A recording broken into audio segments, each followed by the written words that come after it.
just brings up to date with the latest. Everyone recovered okay from Saturday. Yeah, no more injuries. So Christian Montano's back in training today, so he's on the shore. Did I think Jake Taylor had flu, didn't he? How's he feeling? Yeah, Jake's back today, so yeah, he's recovered. So obviously everybody gets concerned now when anybody coughs or sneezes, but no, Jake's back in. There's not been any further directive for you or the football club or on this coronavirus at the moment. You're still very much, as it was on Saturday. Very much so. We got the doctor in, I think it was on Wednesday, to just give us some advice. The advice is really what everybody else is doing, and that make sure you're washing your hands and just being wary, really, not going into many populated situations, which is difficult when you're a footballer, because obviously you're in contact with people all the time. But just using a little bit of common sense. But say what will be will be. I don't think there's really a great deal we can do about it. 9 games to go then for the season. It's gone very quickly. If you look at your first 9 games, I think you lost 3 of your first 9. You haven't lost any of your last 9. How much progress has been made? Let's forget about, at the moment, the potential of what the season could still bring with playoffs. But for you, how much progress has been made when you look back? I think that's been the main thing from the start of the season. You're always looking to try and improve. I think if you take the games, 8 games at a time over the season, we have improved, and if we can continue that till the end of the season, we'll be in the playoffs.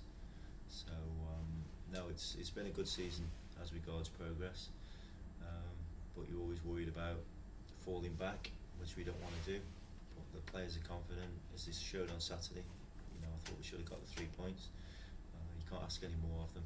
So things have gone well from the start of the season. Have you seen any change in some of the players? Have you seen some of them develop better and grow into maybe more mature players in this season? I mean, and have you been surprised by that? I've not been surprised, because I think if you get them into a good environment, a working environment, then people will improve. Scott Burgess is one, for instance, who just by playing games, and as he's getting a little bit older, getting used to the league, you've seen him progress significantly.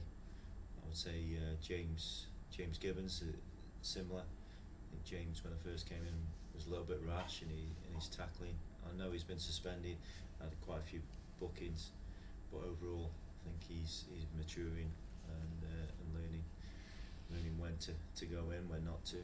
Because last thing you want to do with players like James is take away his aggression. And so those are the 2 youngest lads who are playing for us. And obviously, when Jake Taylor came in, you saw him progress as well. So yeah, it's things have gone well, and hopefully people do continue to improve as players. And when you bring players in, and the players that you've got already, the existing players that you have, you want to see a hunger, you want to see a winning mentality. There'll be players in this squad that haven't won anything in terms of promotion or silverware like that, but have you seen that appetite grow? I think we can see that that's starting to happen. As you rightly say, I think there's only probably about 3 or 4 players in the squad who've actually won something. So it's important that we get that winning mentality, and you can feel it. You can feel it in the dressing room before the games. You can see it in the games. So hopefully we'll have 14 players who've achieved something, or more than 14, 20 odd. And when you see that, when you see, as you mentioned, players developing and the progression they're making, the maturity as well, that winning mentality that they're developing, how much easier does that make your job? It does. When you're winning games, job as a manager becomes obviously a lot easier. You don't have to do a great deal. You don't have to motivate, because the situation motivates players. So the main thing is just looking out for signs where people start to slacken off, get a little bit ahead of themselves, and think that they've done it. But no, the situation, when you're in these positions, as I've been in these positions before, then it is a lot easier than than when you're down at the bottom, as we were last season. Yeah, you can see the finishing post, but that's something that you don't want to be focusing on. You don't want them to see the finish line without actually reaching it first, without getting through these games with the right attitude. That's right. When you're in this position, they don't come along very often. So when you are, you've got to make sure that you grab it with both hands, and that's the message to the players. You're in this position, you've done well so far. Don't let it fall by the wayside. And how do you manage that? I guess that's not just solely you. You've got your coaching staff as well, your management team. That you can't get around every player all the time. So you've got to be quite vigilant about it with players that might be, slacking off. I don't say that they are though. But how do you get around everybody to make sure that everyone is remaining focused? You're always looking, whether it's in training or whether it's in games, and just making sure that if you see somebody who's not quite with it in training, with it in a game, then you do have a word. Whether you feel they're the type of person who needs a kick up the backside, or whether it's somebody who needs an arm around them. And I'm lucky with the staff that I've got, that we've got a lot of experience there, players staff who've been in those situations. So it's not only myself, it's been a team from the off, when I'm lucky to have the people that I've got working with me.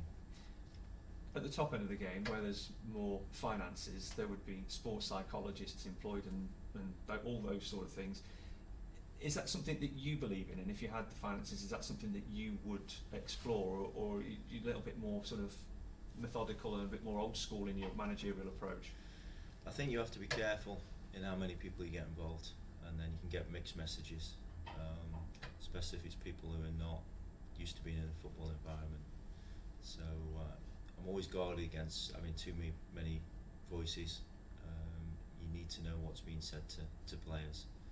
Obviously, myself and the staff have got vast experience of being in football and the situations they're in, and how people react to the different situations. So I prefer that we do it ourselves, but I do know that there's players.